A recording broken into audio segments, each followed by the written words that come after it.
Tomorrow, Donald Trump and Vladimir Putin are set to meet in Alaska. However, the most crucial person for this meeting, the one with significant influence over their country's future and strategic decisions, Zelensky, will not be present. In this video, we'll speak openly and in detail. In just 2 days, the fate of an entire nation will be decided around a single table. We'll take a close look at how Russia might win this war, and if it does, what changes could unfold on the global stage. Every detail will be closely examined, and we'll provide an in-depth analysis of the potential outcomes. First of all, it's important to note that Trump openly stated that a potential peace deal could include territorial adjustments. Take note, these are his own words. Certain regions might see changes for the benefit of both sides. His statement indicates that the peace process might not be limited to talks alone, but could also involve concrete discussions on territorial matters. While things might appear calm from here, alarm bells are ringing across Europe. European nations are firmly opposed to the idea of giving occupied territories to Russia as a gift. This stance highlights the seriousness of international concern and signals that any territorial concessions could trigger significant political backlash. This isn't out of any particular love for Ukraine. The reason is quite clear. If Russia has managed to seize the most strategic points in Ukraine over the past 3 years, and can also anchor these gains diplomatically, why wouldn't it set its sights on other territories as well? This approach suggests that Moscow isn't content with merely taking land, but is also looking to expand its strategic objectives wherever opportunities arise. A few months ago, you might recall the meeting at the White House that took place in front of the cameras. During that encounter, Trump openly admonished Zelensky, pointing out that his hand was weak and delivering a sort of minimal ultimatum: either reach an agreement or we step out of the process. This moment was a clear demonstration of applying pressure and asserting leverage in the negotiations. Trump made it clear: either you accept our conditions or we won't provide support. Despite this, Zelensky did not back down and held his ground. That is why he is not present at the table today. This episode highlights his firm stance and the way he has maintained influence over future decisions. This meeting was arranged in a bilateral format at Putin's request, which represents a significant diplomatic exclusion for Ukraine. Despite this, Zelensky is approaching the situation with caution. Everyone knows that Ukraine relies heavily on US support. For this reason,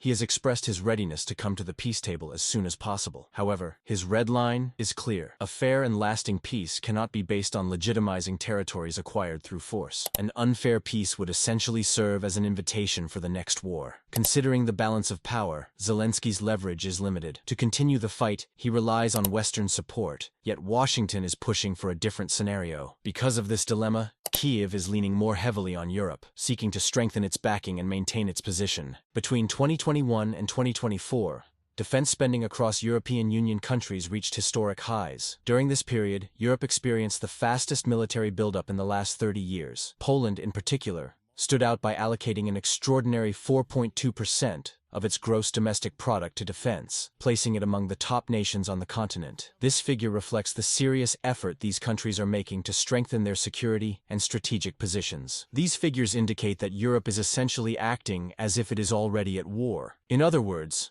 the continent is truly remilitarizing. Is the notion we've been taught for years, that Russia and America are enemies, not accurate? This situation highlights a significant shift in Europe's security strategies, showing that it is no longer content to remain passive. Trump is achieving remarkable successes both domestically and internationally. In such a scenario, everyone would remember him as the leader who ended wars. At least, that's how he wants it. He would step forward and say, "I resolved the Armenia-Azerbaijan issue. I ended the Russia-Ukraine war. I deployed B-2 bombers to Iran and stopped the conflict there." This is part of his strategy to strengthen his political image and elevate his leadership to a historical level. On the battlefields other hand, and deter adversaries on a global scale. The message is clear. I'm no longer behind you. Either arm yourselves and learn to defend your own territory, or my former enemy, now a new friend Russia, might be knocking on your door someday. This reflects a strategy aimed at pushing Europe toward independent defense, while highlighting the dual nature of his policy, asserting leadership while placing responsibility on others. He believes that if he cuts off support and ends the war himself, there won't be a need for further measures. This approach reflects that, in today's context, the US views engagement with Russia as potentially more advantageous. It shows that strategic decisions are being considered not only from a military standpoint, but also through diplomatic and economic lenses.